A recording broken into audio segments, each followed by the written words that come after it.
जय हिंद दोस्तों। इसराइल फिलिस्तीन के बीच में हालत इस हद तक खराब हो गए कि हजारों रॉकेट्स बरसाए जा रहे हैं। ढेरों लोगों की जानें गई, हजारों बच्चे मारे गए, हजारों महिलाएं मारी गई। यह मुद्दा इतना कंट्रोवर्शियल हो चुका है कि बाकी दुनिया के लोग भी दो हिस्सों में बंट गए हैं।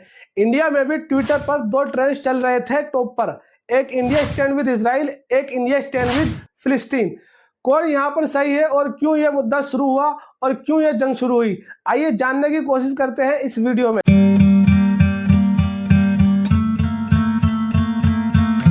यह मेन इश्यू शुरू हुआ शेख जर्राह के मुद्दे से। शेख जर्राह एक पूर्वी यरूशलेम का इलाका है जो 1967 से इजराइल के कब्जे में है, लेकिन अंतर्राष्ट्रीय कानून के तहत यह अभी भी फिलिस्तीनी क्षेत्र माना जाता है। 2021 में इजराइल ने कई फिलिस्तीनी परिवारों को उनके घरों से निकालने की योजना बनाई। इसी के चलते 7 मई 2021 को फिलिस्तीनी लोगों ने विरोध प्रदर्शन करना शुरू कर दिया। वहीं दूसरी तरफ कुछ इजरायली दक्षिणपंथी समूह ने एक भड़काऊ रैली निकाली जिसमें उन्होंने नारे लगाए डेथ टू अरब।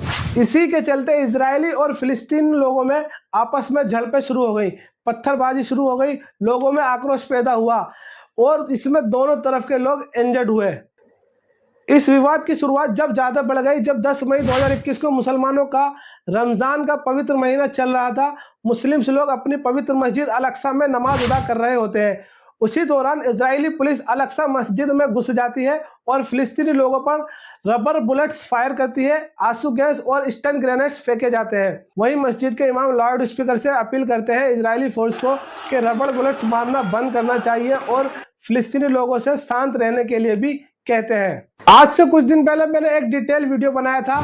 इस वीडियो में कैसे शुरुआत हुई इजराइल फिलिस्तीन के बीच लड़ाई की, पिछले 100 सालों का क्या इतिहास रहा इन दोनों देशों का, नीचे डिस्क्रिप्शन में लिंक डाल दूंगा, जाके आप देख सकते हैं। अब आते हैं दोबारा वापस अपने टॉपिक पर। इस मस्जिद की घटना की खबर सुनकर हमास ग्रुप ने एक अल्टीमेटम दिया इजरायली सरकार को कि मस्जिद से इजरायली पुलिस को हटा ले, नहीं तो हम हमला बोल देंगे। और कुछ ही घंटों बाद हमास ने रॉकेट्स फायर करना शुरू कर दिया इजराइल पर।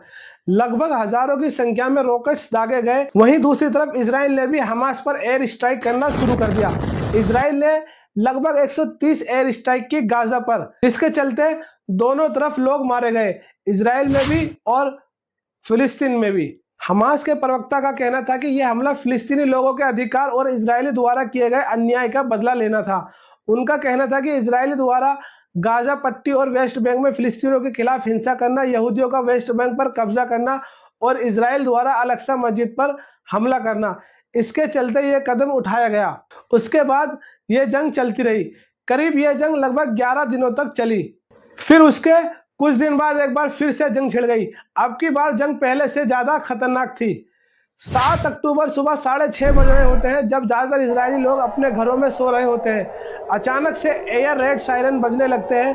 कुछ ही देर बाद रॉकेट्स बरसने लगते हैं इजराइल के शहरों पर। इजरायली डिफेंस फोर्स अंदाजा लगाती है 2002 रॉकेट्स फायर किए गए, बल्कि हमास ग्रुप का कहना है कि 5000 रॉकेट्स फायर किए गए। इसके अलावा हमास के लड़ाकों ने पैराशूट और बॉर्डर के रास्ते से सीमा पार कर इजरायली इलाकों में घुस गए और कई बस्तियों पर हमला किया।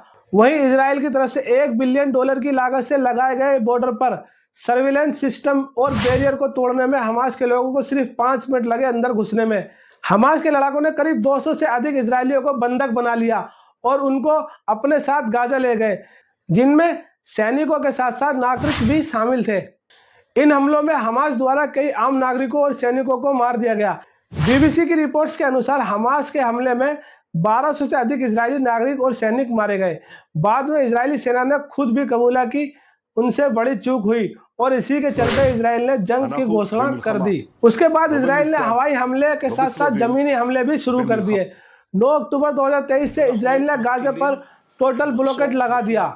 इसमें इजराइल ने पानी की सप्लाई, दवाई की सप्लाई, खाने की सप्लाई और बिजली तक कट कर दी।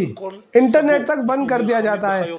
उधर दूसरी तरफ इजराइल ने गाजा पर हर रोज बम गिराना शुरू कर दिए। इजराइल ने पूरे गाजा को मलबे में तब्दील कर दिया। इजराइल ने हजारों की संख्या में बम गिराए। चारों तरफ इजराइल ने बमबारी की। इजराइल ने गाजा के स्कूल से लेकर हॉस्पिटल तक को नहीं छोड़ा, वहां भी लगातार बमबारी करता रहा। इसमें न सिर्फ हमास के लोग मारे जा रहे हैं, बल्कि फिलिस्तीन के नागरिक भी मारे गए। उस वक्त हमास के द्वारा हमले में इजराइल के 1200 लोग मारे गए, लेकिन इजराइल ने गाजा में भारी तबाही मचाई। इजराइल के हमले से गाजा में 41,000 से अधिक लोग मारे गए। 1 लाख लोगों के घायल होने का अनुमान है। गाजा के स्वास्थ्य मंत्रालय का कहना है 10,000 लोग अभी भी मलबे में दबे हैं, जिनकी गिनती नहीं की जा सकी। दुनिया के इतिहास में सबसे ज्यादा बच्चे मारे गए और सबसे ज्यादा महिलाएं मारी गई। करीब 12,300 बच्चे मारे गए और 8,400 महिलाएं मारी गई, जो अपने आप में एक बहुत बड़ी संख्या है। हर 15 मिनट में एक फिलिस्तीनी बच्चा मारा गया। गाजा में 180 से ज्यादा पत्रकार भी मारे गए। गाजा के लोग चीखते रहे, मरते रहे, मगर किसी भी देश को उनकी चीखें सुनाई नहीं दी।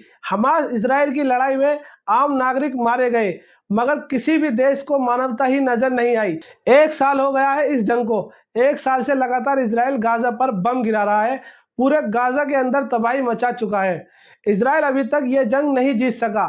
97 इजरायली अभी भी हमास के कब्जे में है।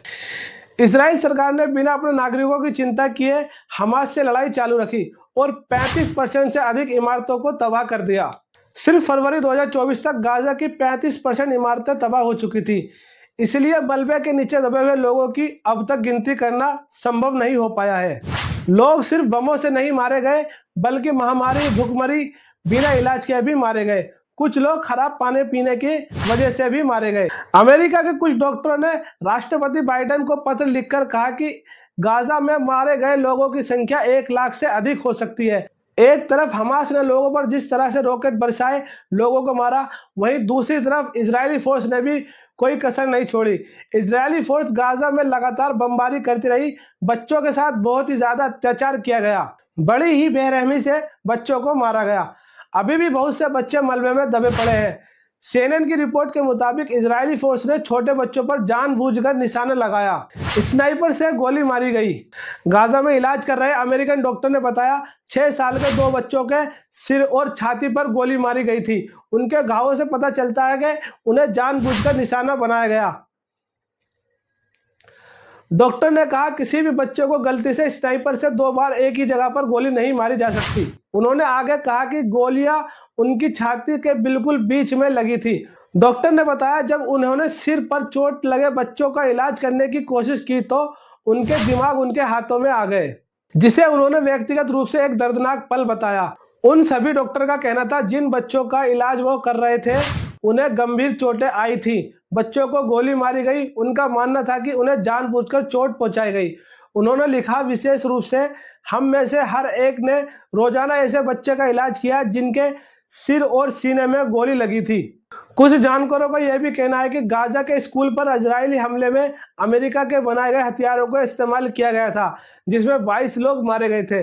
गाजा के अस्पतालों में 45 अमेरिकी डॉक्टर और नर्सों के एक ग्रुप ने अमेरिकी राष्ट्रपति जो बाइडेन और उपराष्ट्रपति कमला हैरिस को एक पत्र भेजकर अपने अनुभव साझा किए थे और तत्काल युद्ध विराम और इजराइल को हथियार देने पर तुरंत रोक लगाने की मांग की थी। डॉक्टर का कहना है कि जब से हम गाजा से आए हैं वहां के दृश्य हम में से बहुतों को परेशान कर रहे हैं। वो कहते हैं अगर आप भी उन मंजरों को देख सकते जो हमने अपनी आंखों से देखे हैं, उन बच्चों की बेबस माताएं हमसे अपने बच्चों को बचाने की भीख मांग रही हैं। हम चाहते हैं कि आप उन चीखों को सुन सकें जिन्हें हमारा विवेक हमें भूलने नहीं देगा। CNN की रिपोर्ट के मुताबिक ये सब गाजा के हॉस्पिटल में इलाज कर रहे अमेरिकन डॉक्टरों का कहना था। डॉक्टर हमावी ने इस साल मई में दक्षिणी शहर खान यूनिस में यूरोपीय गाजा अस्पताल में काम किया, जहां उन्होंने लगभग 115 सर्जरी दोबारा से की है और ज्यादातर 14 साल से कम उम्र के बच्चे का इलाज किया है। डॉक्टरों ने उन मरीजों का इलाज किया जिनके शरीर के अंग काटने पड़े थे, जो गंभीर रूप से जल गए थे और जिनके चेहरे पर गोली लगने के कारण घाव हो गए थे। हमावी ने एक किस्सा साझा किया। हमावी ने बताया राफा में एक छोटा लड़का टूना का डब्बा उठाकर भागा। उसमें बिना फटा क्लस्टर बम था। जैसे ही उसने अपने परिवार के सामने उस डब्बे को खोला, बम फट गया, जिससे बच्चे का बायां हाथ, दोनों पैर और दाएं हाथ की 3 उंगलियां चली गईं। एक अमेरिकी डॉक्टर ने उस पत्र पर साइन करते हुए CNN को बताया कि उन्हें उम्मीद है कि शायद अमेरिकी उस दर्द को महसूस कर सके जो हम रोजाना महसूस करते हैं। वो कभी भी वे नहीं देख पाएंगे जो हमने देखा, लेकिन उन्हें वह महसूस करना चाहिए जो हमने अपनी आंखों से देखा। गाजा की हेल्थ मिनिस्ट्री ने बताया कि 902 ऐसे परिवार हैं जो बिल्कुल ही खत्म हो चुके हैं, यानी पूरा का पूरा खानदान ही खत्म हो चुका है।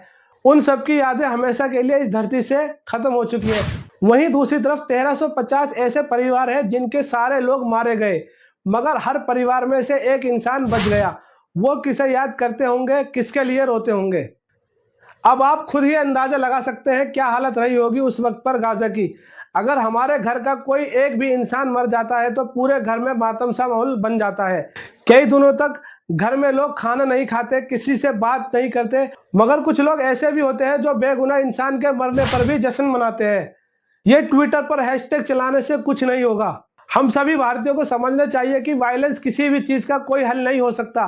किसी भी बेगुनाह को मारा जाना पूरी इंसानियत को मारा जाना है, फिर चाहे वो किसी भी धर्म का हो, इजरायली हो या फिलिस्तीनी, हिंदू हो या मुस्लिम। इन हैशटैग के चक्कर में मत पड़िए। अंतिम में दोस्तों एक बात कहूंगा, अगर आप किसी का अच्छा नहीं सोच सकते तो बुरा भी ना सोचें। मिलते हैं अगले वीडियो में। जय हिंद।